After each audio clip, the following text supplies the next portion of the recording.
मिला करते थे और गोपीनाथ साहब की अहलिया और इस डिवीज़न के मैं समझता हूँ लेडी सिंघम बोले तो कम नहीं, हमारी दीदी प्रिया जी, उनके खाविन और दिनेश भाई ने पूरे किराए एक जगह जमा हो रहे सर जी। नहीं, पूरे किराए एक जगह जमा हो रहे। हमारा विष्णु गिराक, दीदी अपरी जी गिराक, सुधीर भाई और किराक, तो पूरे किराक का एक जगह जमा हो गए। अब वो नवीन यादव को परसों ढोल भी दे दिया हमारी बहन, ये मेरा एरिया है बोल के। तो ये बोलने वाले भी बहुत कम है, सही बोल रहा हूं ना मैं? राइट। तो भाइयों, दोस्तों, बहनों, ये जो मीटिंग है, आप लोग बीआरएस पार्टी के वो जहाज के वो कैप्टन्स है जो तूफान का रुख बदलना जानते हैं। आपकी हिम्मत और हौसले से मुझे यकीन है कि फिर जुबली हिल्स में आप गुलाबी परचम लहराएंगे। आपको रुकावट नहीं होगी, इसमें मैं जानता हूं, क्योंकि आपके पास लेडी सिंघम है और लेडी सिंघम के साथ हमारा विष्णु भाई है। तो इस वक्त जो आपसे बात करनी वो सिर्फ इतनी है कि आप बेहतर आपका काम जानते हैं कि आपके बूथ वाइज में आप 18 तारीख तक अगर से उसमें कोई वोटर्स, आपके अपने वोटर्स अगर से नहीं हैं तो खुदारा एक बार वो चेक कर ले। और आप हमेशा बूथ में बैठते हैं तो आप जानते हैं कि कौन सा वोट आपका है, कौन सा वोट आपका नहीं है। तो जहां पर नहीं हो सक रहे वहां पर कोशिश करिए कि आप अपने वोटर्स और थोड़ा ले।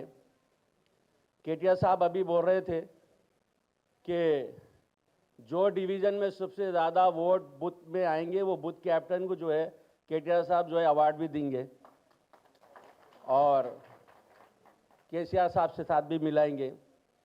तो ये बहुत आप लोगों के लिए बहुत एक चैलेंजिंग रहेगा और मैं समझता हूँ ज़्यादा वोट लेडी सिंघम के पास ही निकलेंगे। साथ ही एक ही बात पे मैं अपनी बात खत्म कर दूंगा। अभी आप देख रहे राहुल जी जो है बिहार में वोट चोरी का प्रोग्राम कर रहे और पूरे कांग्रेस के लोग उनके साथ जुड़े हुए हैं।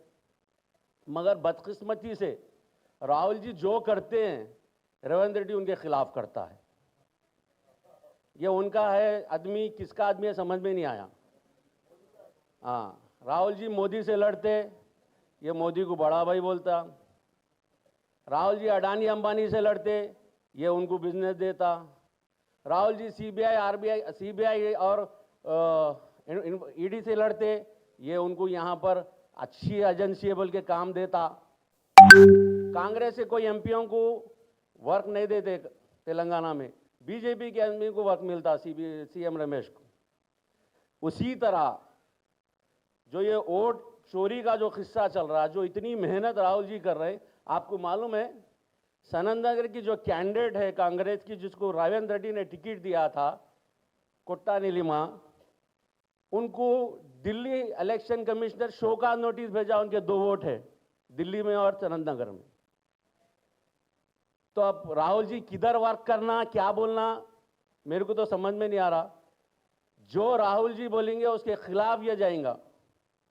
ये राहुल जी का नहीं हो सकता जो सीएम बने, तो हमारा तुम्हारा क्या होगा? तो लिहाजा जुबली हिल्स को दोबारा वेंगलराव नगर की आप तमाम लोगों की वही हौसले की, वही हिम्मत की, वही उम्मीद की जरूरत है केटीआर साहब को। और आपको यहां पर वेंगलराव में सबसे ज्यादा वोट लेकर केटीआर साहब को बताना है कि वेंगलराव नगर ये जुबली हिल्स में केसीआर साहब का अड्डा है, रेवंत की इसकी यहां कोई जरूरत नहीं है। और साथ ही साथ मैं मेरे विष्णु भाई के तरफ से आज एक बात हुई, दशहरा आ रहा, नवरात्रि आ रही, इसमें बहुत ज़्यादा बिजी रहते साहब और सबको इनवाइट भी करते।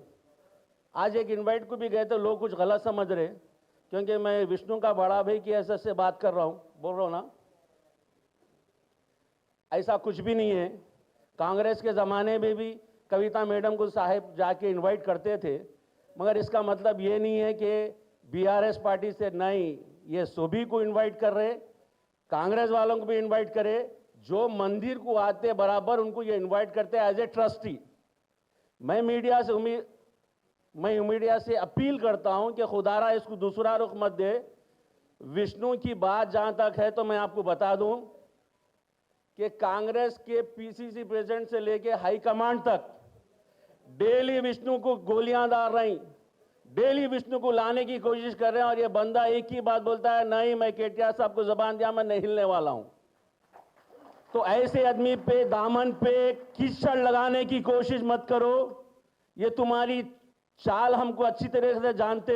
हम हमारी जबान खोलने शुरू करेंगे तो तुम्हारे कितने लोग केसीआर साहब के बंगले के पीछे फिर रहे नामों के साथ बोलेंगे। बदनाम करने की कोशिश मत करो।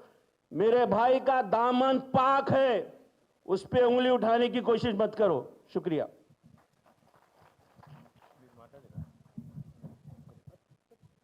అన్న ఒక చిన్న నాతో పాటు సుశీల్ భాయ్ రా, కాంగ్రెస్ డివిజన్ ప్రెసిడెంట్ ఉండే అన్న, మరి చాంద్ అర్జున్